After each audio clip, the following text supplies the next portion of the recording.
Het Frieske Museum Dwarp is de opvolger van stichting Oudvaars Erfroute, die het bord voor het eerste rekken wie.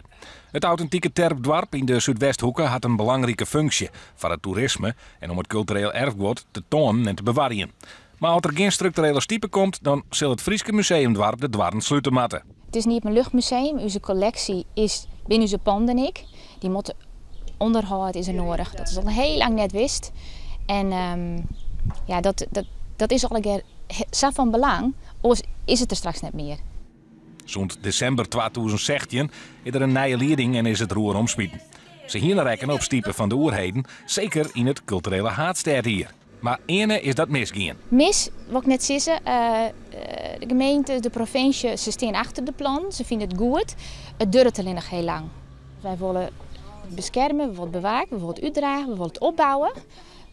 Voor de toekomst, voor lange termijn. Maar we kunnen het net zelf financieren. Er moet wel ondersteuning komen.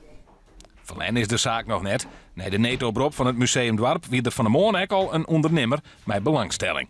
Er is een ondernemer die wil bij ons om tafel. Je mij een Krut-Fries hart, denk ik. Dus dat geeft mij om tafel en dat show wel. Dus dat is positief. Net die er hier een bungalowpark van maken. Daar geven we net van uit. Dat is net wat we willen. Dat is nou precies wat we net willen. Dat is nou precies wat we net willen. Want daar zijn we zo bang voor. Dat is precies wat we net willen.